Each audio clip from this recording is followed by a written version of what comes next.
Good morning student.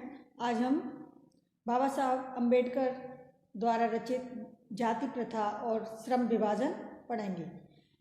बाबा साहब अम्बेडकर कौन थे? बाबा साहब अम्बेडकर स्वयं दलित जाति में जन्मे थे। उनका जन्म दलित जाति में हुआ था, इसलिए उन्हें बचपन से ही जातिगत उत्पीड़न, शोषण आदि से गुजरना पड़ा था।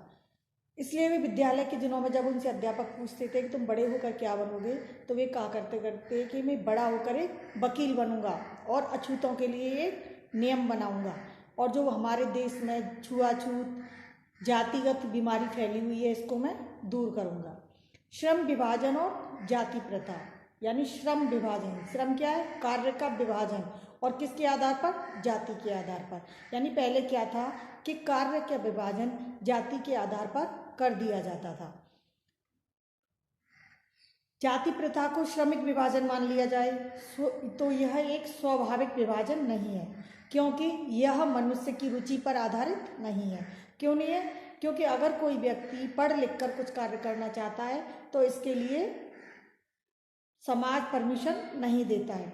कुशल व्यक्ति या सक्षम श्रमिक समाज का निर्माण करने के लिए आवश्यक है कि हम व्यक्तियों की क्षमता का विकास इस सीमा तक विकसित करें जिससे कि वह अपना कार्य या पेशा स्वयं चुन सके। इस सिद्धांत के विपरीत जाति प्रथा का दूसरी सिद्धांत क्या है?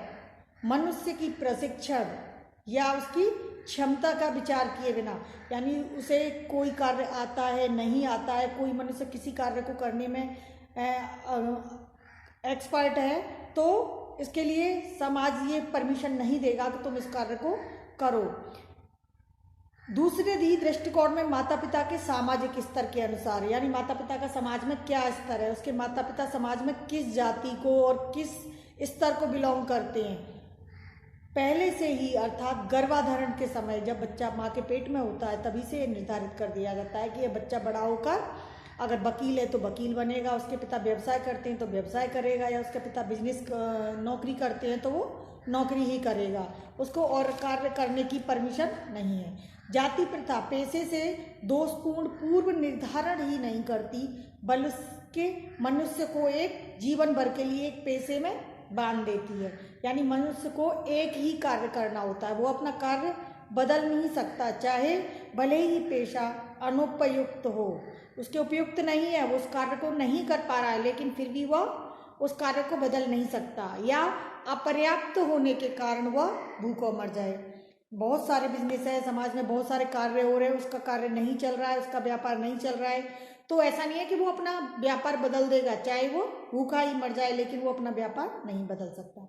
आधुनिक युग में यह स्थिति प्राय आती है। क्यों आती है? क्योंकि आजकल उद्योग धंधे बहुत हैं, बहुत फैक्ट्रियां लग रही हैं, बहुत मशीनें लग रही हैं, प्रक्रिया व तकनीकी में निरंतर विकास और कभी कभी अकस्मात परिवर्तन हो जाता है, जिसके कारण मनुष्य को अपना कार्य बदलने की आवश्यकता पड़ती है। लेकिन और यदि प्रतिकूल परिस्थितियों में भी मनुष्य अपना पेशा बदलने की चाहता है तो उसको स्वतंत्रता नहीं है, वो अपना कार्य नहीं बदल सकता। इसके लिए मनुष्य जब वह अपना कार्य नहीं बदल सकता और उसका कार्य चल नहीं रहा तो क्या है, उसके पास भूखों मरने के अलावा कोई चारा नहीं रह जाता है।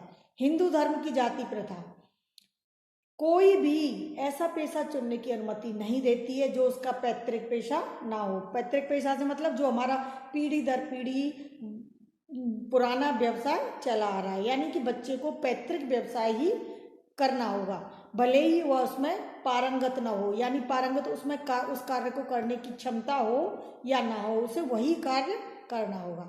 इसीलिए पेशा परिवर्तन की अनुमति न देकर, पेशा परिवर्तन में अपने व्यवसाय को बदलने की परमिशन न देकर, अनुमति न देकर भारत में जाति प्रथा बेरोजगारी का एक कारण बनी हुई है।